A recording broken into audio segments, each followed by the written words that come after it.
자, 안녕하세요. 자, 우리 이번 시간에 나갈 게 498쪽에 회계 변경과 오류 수정. 자, 이 부분은 말이죠. 저희 시험 범위가 들어가긴 하지만 이게 출제 빈도가 상당히 낮아요. 그래서 출제 빈도가 낮기 때문에 여러분들이 공부하기가 좀 난해합니다. 그래서 이 부분은 저랑 같이 공부할 때만 하고, 여러분들 그냥 복습하고 이럴 때는 그냥 다른 거 보셔도 될 것 같아요. 그래서 저하고 할 때만 정리하는 걸로 그렇게 하겠습니다. 어려운 부분이기 때문에 그래요.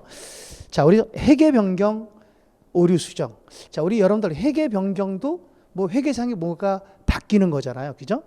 오류 수정도 물론 바꾸는 거죠. 그러니까 회계 변경이나 오류 수정은 둘 다 변경되는 건 맞는데 회계 변경이라고 하는 것은 정당하게 변경하는 거예요. 정당하게. 정당한 거고 오류 수정이라고 하는 것은 이거는 정당하다기보다도 그동안에 잘못 정리했던 것을 지금 올바르게 고치는 거죠. 그런 점에서 좀 차이가 있습니다. 자, 그러면 이번 시간에는 회계 변경에 대해서 정리를 할게요. 회계 변경.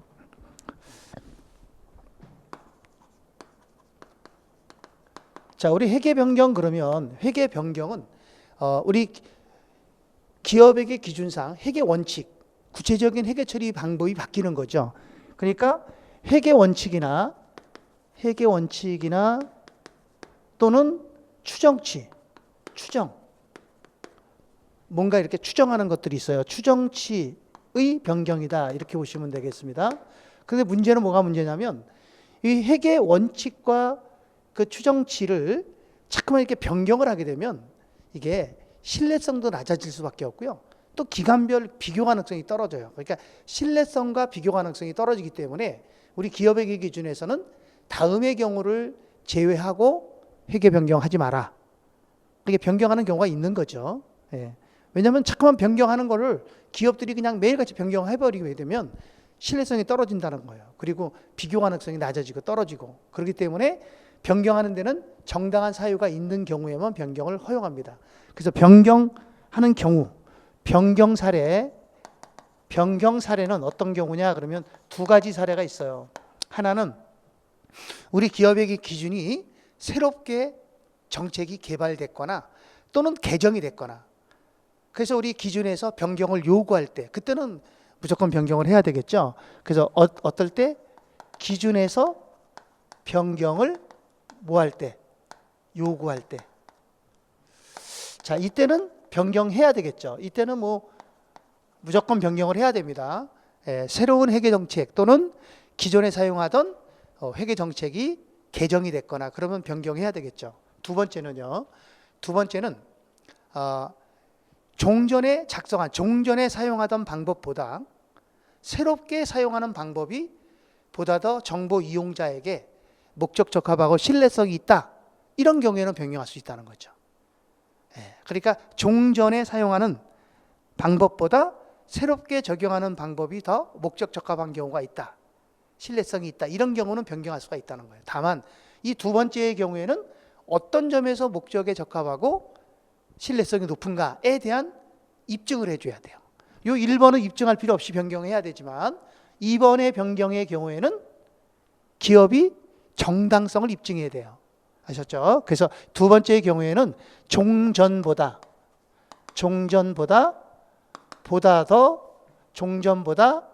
목적 적합하고 신뢰성이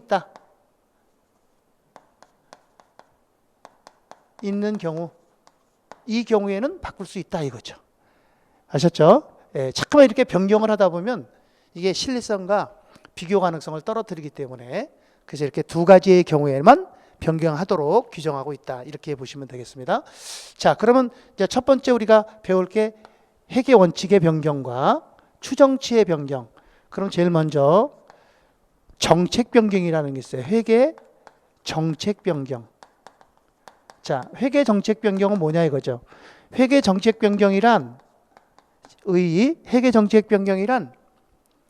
기업에게 틀 안에서 기업에게 기준에서 허용하고 있는 방법, 기업에게 기준 틀 안에서 변경하는 거야. 여기서 A라는 방법을 B라는 방법으로 또는 B를 A로 이렇게 바꿔 나가는 거죠. 틀 안에서 바꾸는 거야. 이거를 뭐라고 하냐면 일반적으로 인정된 회계 원칙, 가프라고 얘기합니다. 그래서 가프에서 가프로 변경하는 거죠. 예, 일반적으로 인정하는 원칙에서 원칙으로 바꾸는 거예요. 그거를 우리는 회계 정책 변경이다 이렇게 얘기합니다. 예. 일반적으로 인정된 회계 원칙 간의 변경이라는 얘기죠. 예를 들면 보세요.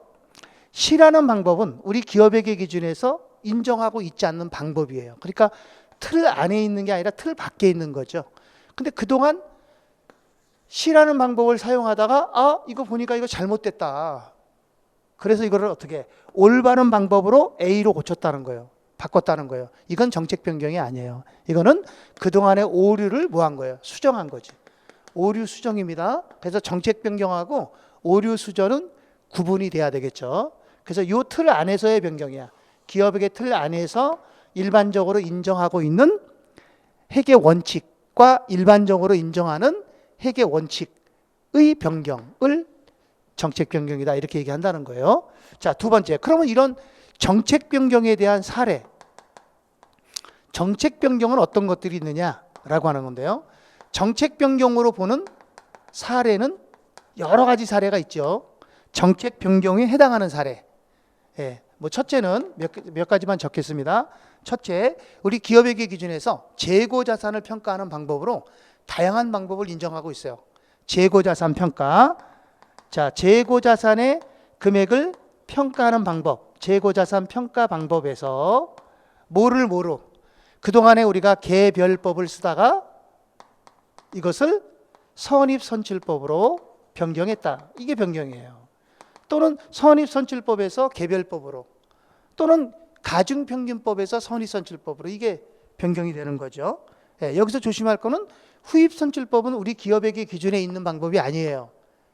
예, 밖에 있는 거라고. 그러니까 이거는 사용하면 안 되는 거죠. 자, 두 번째는 유형자산의 재평가. 유형자산의 재평가. 유형자산을 재평가할 때 원가 모형을 사용하다가 이것을 재평가 모형으로 바꿨다. 또는 재평가 모형에서 원가명으로 변경을 했다. 이런 경우가 정책 변경이에요. 근데 일반적으로 재평가에서 원가로 돌아가기는 좀 힘들어요. 예, 그래서 원가에서 재평가 모형으로 바꾸는 거를 우리는 정책 변경이다 이렇게 얘기하고요. 세 번째는요. 측정 기준이 변경되는 거예요. 측정 기준. 측정 기준의 변경. 자, 측정 기준이 변경되는 경우도 정책 변경에 속한다.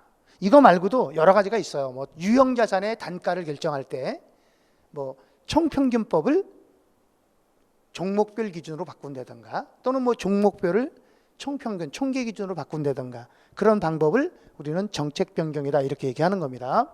자, 두 번째, 이게 중요합니다. 두 번째, 노란 글씨를 쓸 거예요. 두 번째는요, 우리 정책 변경의 사례로 보지 않는 게 있어요. 다음의 경우에는 정책 변경이 아니다. 정책 변경으로 보지 않는다. 이게 중요합니다. 이게 우리 시험에 많이 나와요. 그래서 다음의 경우 두 가지 경우가 있어요. 두 가지 경우에는 정책 변경으로 보지 않는 사례가 되겠습니다. 첫째, 뭐가 있냐면 과거에 발생한 거래와 실질이 다른 거래. 그러니까 과거에 발생한 거래와 실질이 다른 거래에 대해서 새로운 회계 정책, 다른 회계 정책을 사용하는 것은 정책 변경이 아니다. 말이 굉장히 어렵습니다. 과거에 발생한 거래와 실질이 다르다. 실질이 다른 거래. 실질이 다른 거래에 대해서 다른 회계 정책을 사용하는 것은 이거는 정책 변경으로 보지 않는다 이 소리예요. 그러니까 과거에 발생한 거래, 요 거래와 지금 발생한 거래, 요 거래가 다른 거래다는 얘기죠. 실질이 다른 거래. 거래가 두 개죠. 그죠? 자, 예를 들면 이런 얘기입니다. 무슨 말이냐면, 자, 3년 전에, 지금 여기 단기란 말이에요. 1년, 2년, 3년 전에 여기서 건물을 취득해서 이 건물을 우리가 감가상각을 정액법을 기준으로 감가상각을 해왔다는 거예요. 그러니까 감가상각 방법을 정액법으로 했다는 거예요. 이해가셨죠? 예, 3년 전에 취득한 건물에 대해서 감가상각이라는 방법을 정액법을 사용해서 회계 처리를 했다. 그런데 여기서 이 시점에서 기계설비를 기계장치를 구입했다. 그러면 이 건물도 유형자산이고 기계장치도 유형자산이거든요. 근데 이 기계장치에 대해서는 정액법을 쓰지 않고 정율법을 썼다는 거예요. 정율법을 사용했다는 거야. 그러면 이거는 과거에 발생한 거래하고 지금 발생한 거래는 실질이 다른 거래다. 다시 말하면 건물과 기계장치는 경제적 효익을 발생시키는 실질이 달라요. 그렇기 때문에 똑같이 정액법으로 하면 안 된다. 그러니까 유형자산이니까 감가상각을 정액법으로 해라. 이런 건 없다는 거죠. 얘는 정액법으로 했어도 우리 기계장치는 건물과는 실질이 다르기 때문에 정률법으로 감가상각을 할 수 있다는 얘기죠. 이런 거는 정책 변경으로 보지 않는 거예요. 자, 무슨 말씀인지 이해가시죠? 그래서 요걸 얘기하는 겁니다. 그러니까 과거에 발생한 거래하고 지금 발생한 거래가 실질이 서로 다르다. 그런 거래에 대해서 다른 회계 정책을 쓰는 것은 당연한 거다. 그거는 변경으로 보는 게 아니란 얘기죠. 이해가셨죠? 그 얘기하는 거고요. 자, 두 번째는요. 과거에 발생했어도 중요하지 않은 거래. 과거에 발생했어도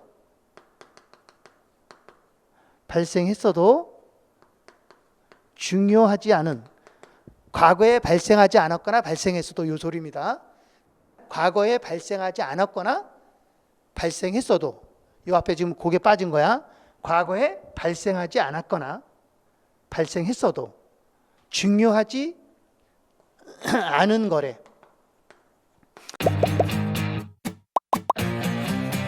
에듀윌 유료 회원만의 라이브 클래스. 두 번째 시간 보겠습니다. 이제는 이제 머리 합니다. 자, 정신 차리시고 이번에 합격 진도 나갑시다. 누구세요? 전 에듀윌 교수인데요. 제가 늘 가까이 있으니까 이번엔 합격. 집에서도 학원처럼 공부하는 혜택. 오직 에듀윌 유료 회원에게만. 에듀윌. 우와, 진짜 가까이 계시네.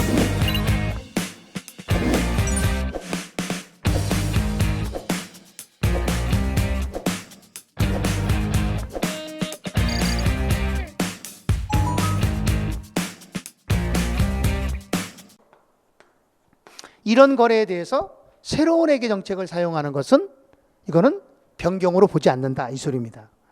자, 이게 무슨 말이냐면 이런 얘기입니다. 우리가 책상을 파는 회사다. 책상을 판매하는 기업을 하고 있다. 근데 아주 오래전에는 이 소비자들이 책상을 살 때 일반적으로 책꽂이는 다 안 샀어요. 책꽂이는 그냥 다 자기네가 필요한 걸로 이렇게 했지 책꽂이를 사거나 그러진 않았어요. 근데 간혹 100명이면 한두 명 정도가 혹시 책꽂이도 팔아요? 하고 물어본단 말이에요. 근데 우리는 책꽂이를 팔지는 않고 책상 의자를 판단 말이에요. 근데 간혹 한두 명이 물어봐. 그래서 우리는 고객 서비스 차원에서 이익도 남지도 않는 책꽂이를 갖다 놓고 필요한 사람한테 그냥 팔아요. 이해가 셨습니까? 그러면 이 책꽂이에 대한 회계 처리는 중요한 거래가 아니라는 거죠. 우리한테는 중요하지 않은 거래야. 그러니까 과거에 발생하지 않았거나 발생했어도 중요하지 않은 거래지. 지금 무슨 말인지 이해가죠? 우리는 주된 영업 활동이 뭡니까? 책상 파는 거잖아. 책상 의자를 판매하는 것이 주된 영업 활동이잖아요. 책꽂이는 안 판단 말이죠. 근데 간혹 책꽂이를 물어보는 사람들이 있단 말이에요. 그럼 그런 사람들을 위해서 고객 서비스 차원에서 책꽂이를 몇 개를 갖다 놔. 그래서 필요한 사람은 그냥 100원에 사서 100원에 그냥 팔아. 이익도 이문도 안 남기고. 이해가셨죠? 근데 요즘은 책상 사는 사람들이 거의 90%는 책꽂이를 같이 사. 무슨 말인지 이해가셨죠? 그러면 이 책꽂이를 우리가 그냥 서비스 차원에서 할 수는 없어요. 왜? 중요한 업무 영역에 포함이 돼버리니까. 이해가셨죠? 그랬을 때 이 책꽂이에 대한 회계 처리를 책상에 대한 회계 처리랑 똑같이 할 필요는 없다는 거죠. 새롭게 적용하는 회계 처리를 사용하면 된다는 거지. 이런 것은 정책 변경으로 보지 않는 거예요. 그러니까 새로운 회계 정책을 사용하는 것으로 보는 거죠. 그래서 요걸 조심하셔야 돼. 굉장히 중요합니다. 자, 그렇게 보시면 되고, 자, 그 다음에 세 번째는 회계 처리입니다. 정책 변경에 대한 회계 처리는 원칙이 소급법이에요. 원칙은 소급법이다. 그럼 소급법은 뭐냐? 소급법이라고 하는 것은 과거에 했던 회계 처리 방법을 인정하지 않을 거니까 그때부터 다시 시작하라 이거. 바꾸려면 변경을 하기 위해서는 어떻게 해라? 과거에 회계 처리를 전부 다 뜯어 고쳐라. 소급해서 적용하라 이거죠. 그래서 소급법은 어려운 거예요. 과거를 뭐 한다? 과거를 소급하여 적용한다. 과거를 소급해서 적용하라는 거예요. 그러면 과거를 소급하게 되면 어떻게 될까요? 그동안에 했던 회계 처리 금액이 새로운 방법으로 회계 처리를 하면 금액이 다 달라지겠죠? 그때 그 차이가 생길 거 아니에요. 그죠? 과거에 했던 회계 처리는 100원인데 새롭게 적용을 하다 보니까 이게 120원이다 이 얘기예요. 그럼 20원 차이가 나잖아요. 그럼 요 20원을 뭐라고 부르느냐? 이거를 회계 변경으로 인한 효과라고 한다는 거예요. 회계 변경으로 인한 누적 효과. 그래서 이걸 뭐라고 하느냐면 회계 변경 누적 효과라는 개정 과목을 써요. 이 회계 변경 누적 효과는 이건 전기분이기 때문에 단기 순이익에서 수정하면 안 됩니다. 얘는 전기 2월 이익 잉여금을 가감해줘야 돼. 가감한다. 그러니까 이익이면 더해주고 손실이면 빼준다. 수정한다 이 소리죠. 이해가셨죠? 그러면 전기 2월 이익잉여금이 달라지면 그러면 재무상태표가 달라지잖아요. 그래서 세 번째 기초 재무제표는 어떻게 해야 돼? 다시 작성해야 돼. 고쳐서 수정해서 재작성한다. 이렇게 보시면 돼. 이게 무슨 말이냐면 이런 얘기입니다. 보세요. 예를 들어서 자, 여기서 우리가 기계장치를 취득했어요. 이 기계장치는 100원 주고 샀어요. 예, 이거는요 5년간 사용할 수 있어요. 1년, 2년, 3년, 4년, 5년. 근데 5년 뒤에는요 저거 쇳덩어리로 돼 있기 때문에 잔존가치가 10원 남아야 돼요. 그럼 우리 감가상각 대상금액은 90원이죠. 그럼 90원 동안 5년간 감가상각을 해야 되겠죠? 예. 자, 근데 우리 감가상각에 대한 회계는 정책 변경에 해당하지 않아요. 근데 정책 변경에 대해서 회계 변경 누적 효과를 계산하기가 상당히 까다로운 게 있어요. 설명하기 굉장히 애로사항이 많아요. 그래서 이거를 그냥 감가상각에 비추어서 설명을 드리는 겁니다. 감가상각은 추정 변경이야. 정책 변경 아니에요. 근데 정책 변경이라고 하고 가정하고 지금 제가 설명을 드리는 겁니다. 자, 이거 정액법으로 감가상각을 할 거예요. 그러면 정액법으로 하면 어떻게 되죠? 예, 100원에서 10원 빼면 90원. 90원을 몇 년으로 나눠? 5년. 그럼 1년에 얼마씩? 1년에 18원씩. 그러면 18원 이렇게 감가상각을 했을 거 아니에요. 그죠? 근데 여기 와서 여기가 좀 당깁니다. 단기에 정액법으로 했던 감가상각 방법을 정액법으로 했던 것을 이거를 뭐로? 연수합계법으로 바꾸겠다는 거예요. 여기서 정액법을 그동안에 뭐로 했는데 정액법으로 했다는 거야. 그럼 정액법으로 하게 되면 3년 동안 감가상각을 54원 했잖아요. 그죠? 그럼 감가상각 누계액이 54원 있는 거죠? 근데 여기 와서 지금 정액법을 뭐로 바꾼다는 거야? 연수합계법으로 바꾼다는 거야. 그러면 이건 사실 추정 변경이라고. 정책 변경 아니란 말이에요. 근데 정책 변경이라고 한다면 지금 누적 효과를 계산하기 위해서 지금 하는 거거든요. 그럼 연수합계법으로 하면 여기서부터 바꾸는 게 아니야. 여기서부터 이렇게 적용하는 것이 아니라 너 이거 다시 해. 처음서부터 다시 계산해. 이거란 말이에요. 처음서부터 다시 하라 이거요. 이해갔어요? 예. 그러면 이 감가상각비를 다시 계산해야 돼. 연수합계법으로 하면 어떻게 되죠? 5, 4, 3, 2, 1 이렇게 하잖아요. 5, 4, 3, 2, 1 더하면 15 아닙니까? 그럼 3년 했으니까 15분의 5, 15분의 4, 15분의 3. 그럼 요거 3개 더하니까 15분의 12. 얼마? 9만 원 곱하기 15분의 12. 그러면 3년 동안 감가상각비가 얼마 나올까? 72원이 나온다는 거야. 72원. 요거 하면 72원 나온단 말이에요. 이해갔죠? 15분의 5 하게 되면 여기가 30원. 15분의 4 하게 되면 24원. 15분에 또 하면 18원. 이렇게 된단 말이에요. 그러면 이게 72원이 된다, 더하면. 그럼 봐봐. 그동안에 54원 감가상각을 했는데 연수학계법으로 변경을 하게 되면 감가상각을 처음부터 다시 해야 된다는 거야. 이게 소급 적용이라고. 그래서 72원을 감가상각을 해야 돼. 그럼 감가상각을 하면 어떻게 돼? 얼마만큼 차이가 나? 차이 나는 게 빼면 18원 차이 나나요? 18원 차이 나죠? 그럼 18원만큼 감가상각을 더 해야 된다는 거야. 그죠? 그러면 감가상각을 더 해야 되니까 어떻게? 차변에 감가상각비 18원. 대변에는 이걸 감가상각 누계액 18원. 이렇게 해야 되잖아요. 더 하게 되면. 그렇죠? 그런데 문제는 뭐가 문제냐면 요 감가상각비가 단기분이 아니잖아. 전년도 거잖아요. 단기가 여기니까 여기서는 감가상각비면 이건 전기분이잖아요. 그래서 여기를 감가상각비 그러지 않고 이걸 뭐라 그런다는 거야? 2월 이익 잉여금에서 수정하는 거야. 이걸 뭐라고 하냐면 이거를 회계변경 누적효과 이렇게 얘기한다는 거예요. 그래서 회계변경 누적효과를 적용해야 돼. 그래서 이게 복잡하다고요. 두 번째. 자, 두 번째는 예외적으로. 자, 예외적으로 전진법을 쓸 수 있습니다. 자, 그럼 여기서 전진법이라고 하는 건 뭐냐? 전진법이라고 하는 것은 자, 여기서 변경이 됐지만 전진법은 그동안에 했던 회계 처리 방법을 다 인정해 주는 거예요. 인정해 주고 지금부터 새롭게 적용하는 거죠. 이게 전진법이에요. 새롭게 적용하는 겁니다. 지금부터 어떻게 하라고요? 새롭게 적용한다. 그러니까 과거를 소급 적용합니까? 안 합니까? 안 하는 거죠. 과거를 소급 적용 안 하고 그냥 다 인정해 주고 여기서부터 그냥 미래로 적용하는 거예요. 이게 전진법이에요. 이해갔습니까?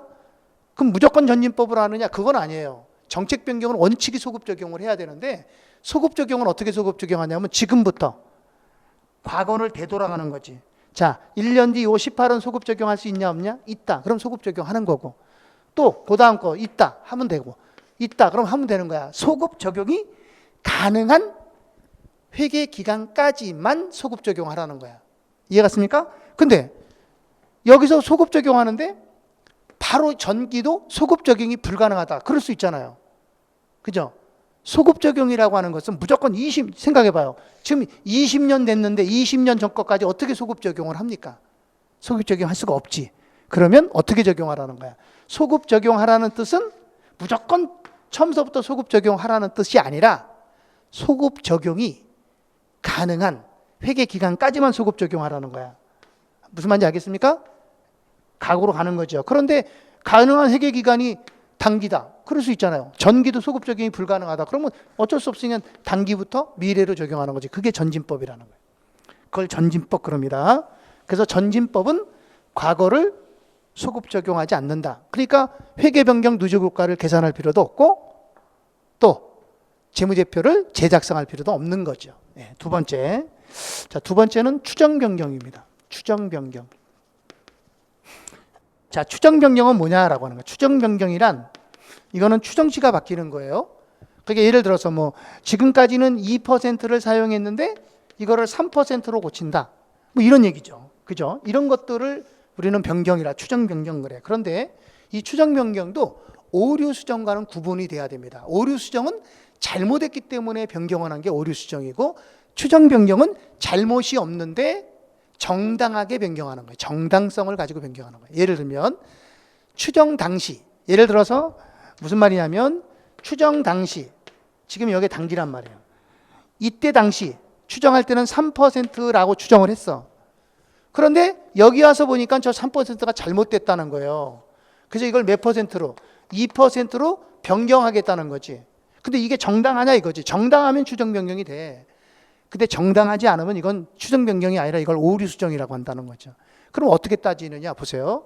추정 당시 3년 전에 추정할 때 이용할 수 있었던 회계 정보를 잘못 이용함으로써, 그러니까 이용을 하긴 했는데 경험 부족으로 인해서 내가 잘못 이용했다는 거예요. 그래서 3%를 적용해 왔는데 지금 와서 보니까 경험이 축적되고 지금 와서 보니까 이거 3%는 참 말이 안 된다. 그럼 몇 퍼센트냐? 2%가 정당한 것 같다는 거지. 그래서 그동안 잘못 적용했던 것을 2%로 수정하는 것은 이거는 변경으로 보지 않아요. 이거는 오류 수정에 해당하는 겁니다. 그러니까 이용할 수 있었던 회계 정보를 잘못 이용함으로써 새롭게 바꾼다. 이거는 오류 수정이 되는 거예요. 조심하셔야 돼. 그럼 어떤 게 추정 변경이냐?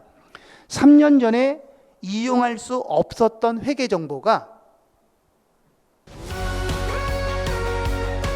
녹화된 강의는 나중에 몰아듣게 되더라고요. 라이브 클래스 같은 경우는 학원 스케줄에 맞춰서 꼭 들어야 하니까 공부도 미루지 않게 되고 학원에 가 있는 느낌이 들더라고요. 집에서도 생생한 강의 현장을 느끼고 싶다면 라이브 클래스가 딱인 것 같아요. 이 시점에 와서 새롭게 정보가 입수됐다는 거예요. 이때 당시에는 그런 정보가 없었는데 여기 와서 회계 환경이 바뀜으로 인해서 새로운 정보를 추가하게 됐다는 거야. 그래서 그 정보를 이용해 봤더니 3%가 아니라 2%더라. 그래서 그거를 가지고 고쳤다는 거지. 이런 것이 추정 변경에 속하는 거예요. 아셨죠? 그래서 잘 구분을 하셔야 됩니다. 자, 여기 안 쓸 겁니다. 두 번째는 추정 변경의 종류, 사례. 추정 변경의 사례. 어떤 사례가 있느냐? 상당히 많아요. 추정 변경으로 보는 사례는 퍼센트가 바뀌는 게 추정 변경 보는 거예요. 예를 들면 뭐 대손율이라든가 대손율, 제품에 대한 보증 비율, 보증 비율, 그다음에 뭐 공사 진행률 등등 퍼센트 나오는 건 다 그래요. 두 번째, 재고 자산의 진부화, 재고 자산이 진부화되는 것도 측정치가 있단 말이에요. 측정치가 바뀌는 게 추정 변경이고요. 그 다음에 금융자산이나 금융자산에 대한 공정가치가 변경되는 것도 추정 변경에 속합니다. 네 번째, 이게 제일 중요합니다. 네 번째, 가장 많이 나와요. 감가상각의 감가상각 방법, 감가상각의 뭐 내용연수나 뭐 잔존가치나 또는 감가상각에 상각하는 방법이나 이정연정비 있죠? 이런 것들이 바뀌는 것은 전부 다 추정 변경에 속한다. 세 번째, 자, 추정 변경에 대한 회계 처리는 어떻게 할 거냐? 추정 변경에 대한 회계 처리는 전진법을 씁니다. 전진법을 써요. 그러니까 뭐예요? 변경이 되는 시점에서 미래로 적용하는 거죠. 과거는 인정해 준다. 지금부터 잘하자 이 얘기고, 회계 정책 변경은 과거를 인정해 주지 않을 테니까 처음서부터 새롭게 적용을 다시 해 갖고 와라. 그리고 그 방법을 써라 이 소리예요. 자, 무슨 말 이해 갔죠? 그래서 우리 회계 변경 시 회계 변경을 구분할 수가 없다는 거예요. 무슨 말이냐면 이게 회계 변경이 예를 들어서 정책 변경인지 정책 변경과 추정 변경을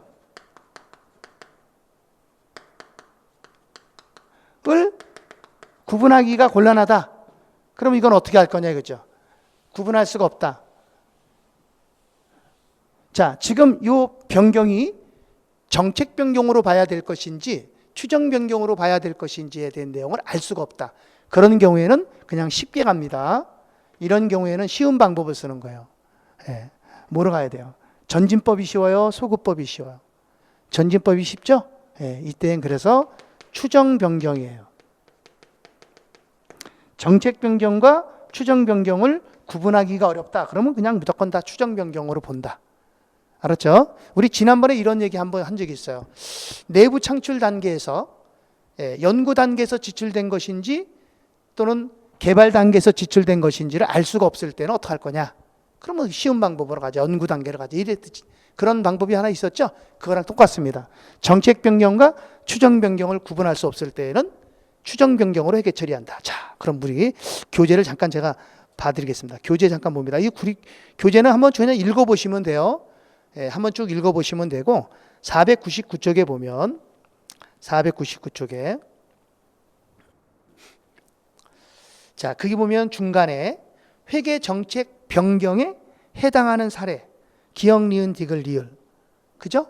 예. 요거 그냥 뭐 체크해 놓고 한번 읽어 보시고요. 3번에 보면 회계 정책 변경에 해당하지 않는 사례. 기역, 니은 두 가지 있죠. 요거 중요합니다. 자, 한번 읽어 드릴게요. 기역. 과거에 발생한 거래와 실질이 다른 거래, 사건 또는 상황에 대해서 다른 회계 정책을 적용하는 경우. 요거 1번 얘기하는 거죠. 요 1번. 그죠? 예. 요거 거기다 써 놓을까요? 한번. 예. 거기다 뭐라고 쓰냐면 건물과 기계 장치. 예. 그렇게 써 놓으면 좀 외우기가 쉬워요. 건물과 기계 장치는 서로 실질이 다른 거래예요. 건물과 기계 장치가 사용하는 방법이 다 다르잖아요. 경제적 효익이 유입되는 방법도 다르고. 그러니까 이런 게 다른 거래라는 얘기야. 그래서 우리는 건물에 대해서는 정액법을 쓰고 기계 장치에 대해서는 정율법을 쓴다. 이거는 실질이 다른 거래에 대해서 다른 회계 정책을 쓰는 거는 당연한 거지. 변경이 되지 않는 거예요. 자, 그다음 니은. 과거에 발생하지 않았거나 발생했어도 중요하지 않았던 거래나 사건 또는 상황에 대해서 새로운 회계 정책을 적용하는 경우. 이것도 회계 정책 변경으로 보지 않아요. 그 옆에다 써요. 요거잖아요, 요거. 그죠? 요 경우는 뭐예요? 책상에 놓고 거기다가 책꽂이 이렇게 써놔요. 책상 가로 열고 책꽂이. 그러면 딱 생각이 나게끔. 책상을 파는 회사가 과거에는 책꽂이를 안 놨는데 요즘은 책꽂이가 좀 잘 팔리나 보다. 그래서 책꽂이도 갖다 파나 보다. 그럼 과거에는 책꽂이에 대한 회계 처리를 안 했잖아. 그냥 책상에다 묻어서 했잖아. 근데 지금은 이 책꽂이가 어떻게 중요한 거래가 됐잖아요. 그럼 책꽂이에 대해서는 회계 정책을 할 때 어떻게 해야 돼? 책꽂이 책상에다 하면 안 되잖아. 이제 책꽂이를 별도로 또 회계 정책을 정해야 되잖아. 이거는 새로운 정책을 적용하는 거다. 이렇게 보시면 되고요. 자, 그다음에 이제 두 번째 밑에 보면 개발과 적용이라고 되어 있나요? 그냥 뭐 간단하게 읽어보시면 되는데요. 이겁니다. 우리 실무에서 재무제표를 작성할 때 우리 한국채택 국제회계 기준이 없는 경우가 덜어 있어요. 그런 경우는 어떻게 할 거냐 이거죠. 한국채택 국제회계 기준의 미비한 거래에 대한 내용은 경영자가 회계 정책을 개발하고 그것을 적용할 수가 있다. 예. 그래서 중요한 거니까. 자, 거래 등에 대한 한국채택 국제회계 기준이 없는 경우 경영진의 판단에 따라서 회계 정책을 개발하여 적용하도록 규정한다. 여기까지만 알면 돼. 뭐 그 뒤에는 그냥 한번 읽어보시면 되는 것 같고요. 자, 그다음 이제 회계 처리는 정리했으니까 보시면 되고. 자, 뒤로 넘어가서요. 문제 1번 볼까요? 문제 1번에 보면 회계 변경 및 오류 수정에 관한 설명으로 옳지 않은 것 그랬어요. 옳지 않은 거. 자, 1번 감가상각 자산의 추정 내용 연수가 변경되는 경우 그 변경 효과는 전진적으로 적용한다. 왜? 감가상각에 대한 내용 연수가 바뀌는 건 추정 변경이니까 전진법이죠. 전진법 쓰는 거 맞죠? 네. 2번 과거의 합리적인 추정 이후 합리적인 추정 밑줄 합리적인 추정이라는 것은 잘못이 없다는 거예요. 합리적으로 했으니까 이후 새로운 정보 추가로 수정되는 것은 오류 수정이 아니다. 그럼 뭐예요 이거? 오류 수정 아닙니다. 맞아요. 그럼 뭐지? 이런 게 추정 변경이라는 거예요. 이런 건 추정 변경이에요. 자, 그다음 3번에 자산으로 처리해야 할 항목을 비용 처리하는 것은 오류에 해당한다. 맞죠? 자산으로 해야 되는데 비용 처리했으면 오류지. 예, 맞고. 4번. 자, 거래의 실질이 다른 거래의 실질이 다르대. 그럼 그거 다 써요. 뭐예요? 건물과 기계 장치. 똑같은 유형 자산이라 하더라도 경제적 효익을 발생시키는 방법이 다 다르거든요. 그게 실질이 다르다는 거예요. 에 대해서 다른 회계 정책을 적용하는 것은 회계 정책 변경이다. 이게 틀린 거죠. 회계 정책 변경이 아니다. 그다음 5번에 측정 기준의 변경은 추정 변경이 아니라 회계 정책 변경이다. 맞아요. 자, 그다음 밑에 회계 추정 변경. 자, 옆쪽을 보면 거기 박스가 3개 있는데요. 가운데 박스. 회계 변경의 주요 이론. 이건 별표시해 놓고 읽어보셔야 돼. 설명 다 드린 거니까 꼭 읽어보세요. 이거는. 자, 뒤로 넘어가서 자 2번에 자 추정 변경에 대한 문제를 좀 풀어볼 겁니다. 자, 여기 쳐다보세요. 이제 추정 변경입니다. 추정 변경은 이겁니다. 이게 변경 전이에요. 이게 변경 전인데 우리가 1년 쓰고 2년 쓰고 뭐 3년 쓰고 난 뒤에 이거를 이렇게 변경했다는 거예요. 이렇게 변경했다는 거야. 이거는 변경 전, 이거는 변경 후. 이해갔죠? 그럼 우리 유형자산을 계산할 때 네 가지 쓰는 거 있었잖아요. 감가의 3요소. 뭐죠? 취득원가, 잔존가치, 그렇죠. 내용연수, 상각방법. 요 네 가지를 먼저 여기다 쓰는 거예요. 그래갖고 요거를 변경시키면 됩니다. 자, 그럼 우리 문제를 한번 보겠습니다. 여기다 네 가지를 먼저 써놓고 합니다. 자, 문제가 502쪽에 2번입니다. 한국은 2002년 초, 그러니까 지금이 2002년이라는 거예요. 지금이 2002년인데 초에 건물 100만 원을 취득했대요. 그럼 건물은 취득원가는 100만 원. 여기다 쓰는 겁니다. 취득원가는 100만 원이고 건물의 내용연수가 5년이고 잔존가치는 10%로 추정했대. 그럼 여기 10만 원이죠. 내용연수는 5년이래요. 그리고 상각하는 방법은 뭐래요? 정액법으로 감가상각을 했다는 거야. 정액법으로 했다는 거죠. 그러니까 2002년에 우리가 이 건물을 취득했을 때 이렇게 상각을 해왔다는 거야. 이해갔죠? 그랬는데 그 뒤에 한국은 2004년 초 그랬어요. 그러니까 지금은 2004년 초입니다. 그러면 여기서부터 여기까지 몇 년 지났습니까? 2002년 초에 취득하고 2004년 초니까 2002년, 2003년. 2004년은 계산하면 안 돼요. 그러면 2년이 지났다는 거예요. 2년이 지난 지금 이거를 바꾼다는 거죠. 무슨 말 이해갔습니까? 예. 그럼 여기서 지금 뭐가 일어난 거야? 요 시점에서 지금 뭐가 일어난 거야? 변경이 일어난 거지. 변경. 요 시점에서 변경된 거예요. 그럼 이게 전진법을 사용하니까 전진법은 여기서부터 여기까지는 인정해주고 여기서부터 새롭게 적용하라 이 소리예요. 그러면 변경된 후에 장부 금액을 알아야 되잖아. 그래서 우리가 감가상각을 하는 겁니다. 정액법으로 하면 자, 요거 빼야죠. 빼면 90만 원에서 내용연수 5년 나누면 1년에 18만 원씩 감가상각하면 돼. 근데 우리 몇 년 썼어요? 2년 썼잖아요. 그러니까 곱하기 2년 그러면 36만 원만큼 감가상각을 한 거죠. 그러니까 100만 원짜리가 36만 원만큼 감가상각 한 거야. 빼는 거죠. 그럼 이제 장부 금액은 얼마가 돼? 64만 원이 되죠. 그러면 잔존가치도 변경할 수 있거든요. 잔존가치는 뭐라 그랬습니까? 거기 잔존가치는 자, 읽어보면 돼요. 잔존가치는 20만 원으로 측정이 됐대. 10만 원이었는데 얼마가 됐다는 거야? 20만 원이 됐고. 자, 내용연수는 내용연수 이걸 잘 계산해야 돼. 이 내용연수를 잘해야 돼요. 이 내용연수가 굉장히 중요합니다. 이건 많이 틀려요. 우리는 여기 내용연수를 뭐라고 하느냐? 이거를 총내용연수라래. 이게 총내용연수, 총내용연수고 이거는 잔존내용연수. 잔존내용연수라는 얘기가 무슨 말이에요? 잔존내용연수는 지금부터 남아있는 내용연수. 지금부터 남아있는 거야. 자, 거기 보면 뭐라고 돼 있어? 잔존내용연수, 잔존 동그라미 치고요. 잔존내용연수가 몇 년이래? 4년. 그럼 여기가 지금 4년 됐다는 거잖아요. 그럼 우리가 계산해 봐야 돼. 자, 보세요. 보셔야 돼요. 우리 몇 년 썼어요? 2년 썼죠? 그럼 2년 썼으니까 2년을 빼면 3년 남아야 되는 거잖아, 원래. 5년에서 2년 빼면 여기가 3년 돼야 돼. 근데 4년 남았다는 얘기는 결국 1년이 늘어났다는 거지. 그러니까 내용연수가 변경이 된 거죠. 그러면 총 내용연수가 몇 년이 됐다는 거야? 6년이 됐다는 거예요. 1년 늘어서. 그래서 6년에서 2년 빼니까 4년 남았다 이 소리예요. 자, 무슨 말씀인지 이해가시죠? 잔존 내용연수. 그 다음에 감가상각 방법은 아무 말이 없어. 그냥 정액법이야. 그럼 이건 정액법이야. 그러면 이걸 가지고 감가상각을 새롭게 다시 하는 거예요.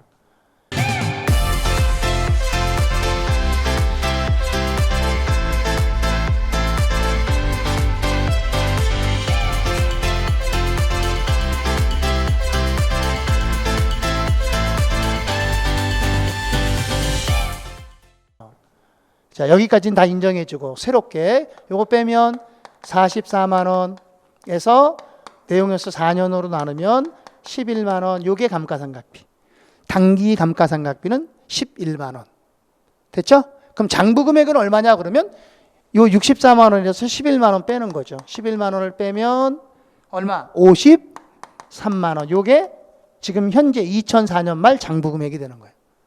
됐죠? 근데 여기서도요. 이럴 수도 있어요. 이 정액법으로 안 하고 이거를 연수합계법으로 바꿀 수도 있어. 그러니까 감가상각 방법도 다 바꿀 수 있는 거죠. 그럼 연수합계법으로 바꾸면 어떻게 해야 돼? 연수합계법은 내용연수를 역으로 배열해야죠. 4, 3, 2, 1 더하면 10. 그럼 10분의 4 그러면 돼. 자, 그럼 감가상각은 얼마야? 44만 원 곱하기 10분의 4. 그러면 이게 당기 거지. 자, 그럼 얼마 나와요? 17만 6천 원. 그러면 연사께법을 하면 17만 6천 원이 감가상각비가 됩니다. 자, 우리 한 문제 더 해볼게요. 3번 문제는 지금 금방 연수학계법으로 한 문제고요. 우리 교재를 한 번 더 넘어가서 한두 문제만 더 풀어보겠습니다. 자, 어디 보실 거냐면 513쪽에 513쪽이에요. 513쪽에 13번 보겠습니다. 13번. 자, 우선 어떻게 해야 돼? 이걸 먼저 써야죠. 변경 전, 변경 후. 이걸 먼저 써놓고, 그리고 여기다 이제 유형자산 4가지를 쓰는 겁니다. 읽으면서 쓰시면 돼요. 자, 한국은 2001년 초 기계장치 20만 원. 기계장치 20만 원짜리. 자, 내용연수가 5년 잔존가치가 2만 원. 내용연수는 5년. 자, 이거 무슨 법으로 상각했냐 그랬더니 정액법을 적용했대요. 정액법. 자, 그럼 우리 정액법으로 해요. 감가상각을. 요거 빼면 18만 원이죠? 18만 원 나누기 5년 그러면 1년에 3만 6천 원씩이야. 근데 지금 이게 언제 변경됐냐 이거죠. 변경된 건 2003년 초에 변경이 됐죠. 2003년 초. 됐습니까? 그럼 몇 년 지난 거야? 2001년, 2002, 2년 지났잖아요. 그럼 여기다 곱하기 2년 그러면 7만 2천 원이 감가상각 누계액이지. 그러면 여기서 감가상각 누계액을 7만 2천 원을 빼는 거예요. 7만 2천 원 뺍니다. 자, 그러면 여기 장부금액은 얼마가 돼? 12만 8천 원이 되고, 그 다음에 잔존가치는 2만 원에서 뭐라고 돼 있어요? 자, 그게 읽어보면 돼. 두 번째 줄 봐. 2003년을 포함한 잔존 내용연수가 4년으로 변경됐대. 그러니까 얘는 지금 4년 됐다는 거예요. 잔존 내용연수가. 그럼 어떻게 해서 4년이냐 그랬더니 2년 썼으니까 2년 빼면 5년에서 2년 빼면 3년 돼야 되잖아. 그게 1년이 늘어난 거지. 그래서 4년 됐고, 그리고 잔존 가치도 얼마로? 3만 원으로 변경이 됐대요. 자, 그 다음에 감가상각 방법은 원래 정액법이었었는데 여기서는 감가상각 방법이 바뀌었다는 말이 있어요, 없어요? 그런 말이 없잖아요. 그죠? 감가상각 방법이 없죠? 바뀌었다는 얘기가 없죠? 예, 그러면 걔는 그냥 정액법이 되는 거죠. 정액법. 자, 그러면 여기까지는 인정해주고 새롭게 적용하면 돼. 그럼 요거 빼면 얼마요? 자, 빼면 얼마 나올까? 9만 8천 원 나누기 4년. 자, 9만 8천 원 나누기 4. 그러면 얼마 나와요? 24,500원. 이게 감가상각비. 그래서 문제에서 물어본 건 뭐 물어봤어 지금? 감가상각비를 물어봤죠?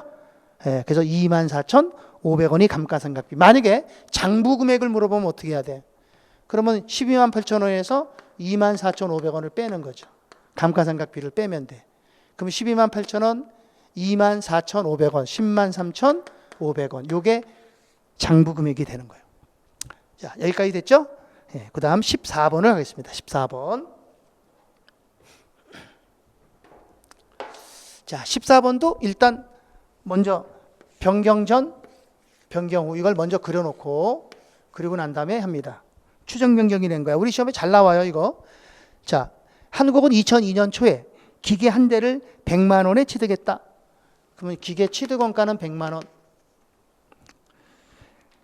자, 그리고 잔존 가치가 내용 연수가 10년, 잔존 가치는 10만 원이다. 자, 10만 원에 10년. 자, 이게 무슨 법으로 상각을 했냐 그랬더니 감가상각 방법이에요.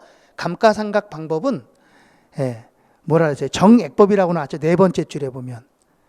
그죠? 정액법이라고 나왔어요. 그럼 정액법으로 했다는 거예요. 자, 그럼 이거 우리 정액법으로 감가상각을 해봐야 돼요. 그럼 얼마예요? 90만 원을 빼서 90만 원에서 10년으로 나누면 1년에 9만 원 곱하기 우리 몇 년 사용했는지 봐야 돼요. 2002년 초에 취득을 했고 2004년 초에 이 기계에 대해서 60만 원의 부속장치를 설치했다는 거야. 그러면 언제야? 2004년 초니까 몇 년 지나서 2002년, 2003년, 2년 지났잖아요. 그러면 여기다 곱하기 2년 그러면 18만 원이 감가상각비가 돼. 감가상각 누계액. 그러면 100만 원에서 18만 원 감가상각 누계액을 빼. 그러고 난 다음에 뭐라 그러냐면 여기서 추가적 지출이 들어갔잖아요. 부속장치 60만 원 들어갔죠. 자, 이로 인해서 내용 연수가 몇 년? 2년이 증가했대. 잔존 내용연수는 2년 증가했다는 거야. 그럼 보세요. 여기 10년에서 2년을 썼으니까 2년을 빼고 또 2년이 증가했으니까 2년을 더하면 다시 10년이지. 그죠? 10년이 됐고 그 다음에 잔존 가치는 뭐라 그랬나요? 잔존 가치는 15만 원으로 증가했다. 얘는 15만 원으로 증가했다는 거야. 됐죠? 예. 그 다음에 이제 뭘 써야 되냐면 부속장치를 써야 돼요. 근데 그 뒤에 뭐라 그러냐면 단 부속장치 중에 10만 원은 인식요건을 충족하지 못한다. 그러니까 자산의 인식 기준을 충족하지 못하면 이건 자산이 아니거든. 그래서 이거는 빼야 되는 거야. 그러니까 60만 원 중에서 10만 원을 빼야 돼요. 그러면 10만 원을 빼면 10만 원 빼면 50만 원이 되겠죠? 그래서 50만 원을 더해줘야 되는 거야. 부속장치를 60만 원 지출을 했으니까 60만 원 다 하면 안 되고 비용이 10만 원 발생했잖아요. 그죠? 그럼 요거 계산하면 얼마? 132만 원이죠. 132만 원이 장부 금액이 되는 거예요. 자, 그리고 정액법은 무슨 법으로 바뀌었대? 정액법은 그냥 그대로 정액법이야. 안 바꿨어. 정액법. 자, 그러면 이거 정액법으로 감가상각하면 어떻게 되죠? 여기까지는 변경전이가 인정하고 이제 여기서부터 새롭게 상각을 하는 거예요. 그럼 요거 빼면 얼마예요? 132만 원에서 15만 원 빼면 117만 원 나누기 10년. 그러면 11만 7천 원. 요게 감가상각비야. 그죠? 근데 문제에서 물어본 건 뭐 물어봤어? 문제에서 물어본 것은 2004년 말에 손익계산서에 인식할 당기손익 밑줄 쳐요. 당기손익. 당기손익은요. 당기손익이란 여기 당기손익은 수익에서 비용을 뺀 거예요. 수익에서 비용을 뺀 게 당기손익이야. 근데 여기 지금 수익은 하나도 없잖아. 수익은 하나도 없어요. 수익은 없는데 비용은 있죠. 비용은 얼마 있어? 감가상각비 10만 원, 17만 있잖아. 감가상각비 11만 7천 원 있고 또 여기 또 비용이 하나 또 있어요. 그게 뭐냐면 수선비. 부속장치 60만 원 중에 50만 원은 자산의 인식 기준을 충족을 했고 나머지 10만 원은 비용으로 처리한 거잖아. 그러니까 결국 비용은 당기손익은 얼마가 돼? 21만 7천 원. 답은 21만 7천 원. 이게 됩니다. 이게 조금 어려운 문제네. 그죠? 당기손익을 물어봤죠? 예, 그러니까 당기손익은 수익 비용을 다 대답해야 돼. 자, 뒤로 넘어가서 한 문제만 더 해볼게요. 어디에 볼 거냐면 그래요. 15번 그냥 하겠습니다. 15번입니다. 요거는 14번이죠? 15번. 자, 일단 먼저 그려놓고 자, 15번 읽어볼게요. 자, 한국은 2001년 1월 1일에 업무용 차량 취득원가는 50만 원, 내용일수가 5년, 잔존가치가 5만 원, 연수학계법으로 상각을 했대요. 자, 취득원가는 50만 원, 그 다음에 내용일수가 5년, 잔존가치가 5만 원, 내용일수는 5년. 이거 연수학계법으로 했대. 그럼 우리가 연수학계법으로 한번 해봐요. 연수학계법 그럼 어떻게 해야 돼? 요 5년을 5, 4, 3, 2, 1 더하면 15분의 5 이렇게 해야 되겠죠? 자, 그런데 우리 몇 년 사용했습니까? 이게? 사용한 연도를 보면 두 번째 날을 보세요. 한국은 2002년 초 그랬어. 그러니까 딱 1년밖에 안 썼네. 2002년 초에 동차량의 내용요소가 3년, 잔존가치가 2만 원으로 추정하고 변경했다. 동시에 감가상각 방법도 정액법으로 바꿨다. 자, 이러한 변경이 정당한 회계 변경에 해당할 경우에 한국이 2002년에 인식해야 될 감가상각비는 얼마냐 이 소리거든요. 이게 1년 딱 썼으니까 15분의 5 그러면 되겠네. 그죠? 자, 연수학계법은 이거 빼야죠. 45만 원 곱하기 15분의 5. 그럼 얼마야? 15만 원. 그죠? 15만 원. 그러면 감가상각을 15만 원을 하게 되면 빼면 장부금액은 35만 원 되고. 자, 그 다음에 잔존가치가 변경됐다 그랬어요. 잔존가치는 2만 원으로 변경이 됐고, 그 다음에 내용연수도 변경이 됐어요. 내용연수 뭐라 그랬어요? 내용연수는 몇 년을 했다고요? 내용연수가 잔존 내용연수 3년 됐다 그랬잖아요. 3년. 그럼 여기가 3년이 됐다는 거야. 그럼 결국 봐. 5년에서 3년 됐으니까 우리가 1년밖에 안 썼잖아. 그럼 1년이 마이너스가 된 거지. 우리가 쓴 거는 1년, 내용연수가 1년이 줄은 거야. 그래서 3년 됐다는 거죠. 그리고 연수학계법이 뭐로 바뀌어? 정액법으로 바뀌었대요. 그러면 지금부터 어떻게 하면 돼? 지금부터 정액법으로 하면 되는 거예요. 그럼 어떻게 해야 돼요? 이거 빼면 33만 원 나누기 3년. 그럼 1년에 얼마씩? 11만 원 이렇게 되겠죠. 그죠? 이 11만 원. 답은 11만 원 되겠네요. 그래요. 16번하고 17번은 숙제. 자, 요거는 제가 언제? 심화과정에서 풀어드릴 겁니다. 16번, 17번은. 여러분들이 한번 풀어볼 수 있으면 풀어보시고요. 자, 여기까지 됐죠? 그럼 장부 금액은 얼마입니까? 장부 금액은 35만 원에서 11만 원 빼면 24만 원이죠. 24만 원이 장부 금액이에요. 됐죠? 자, 그랬는데 회사가 이거를 25만 원에 다 팔았다는 거야. 25만 원에 처분했대.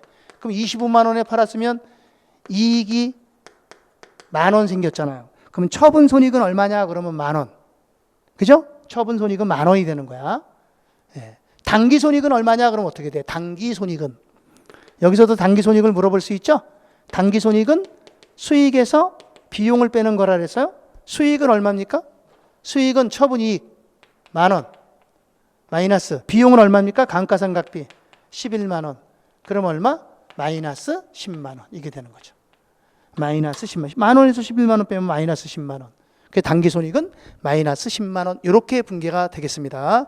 자, 저희는요 잠깐 쉬었다가 오류 수정에 대한 문제를 좀 풀겠습니다. 자, 잠깐 쉬겠습니다.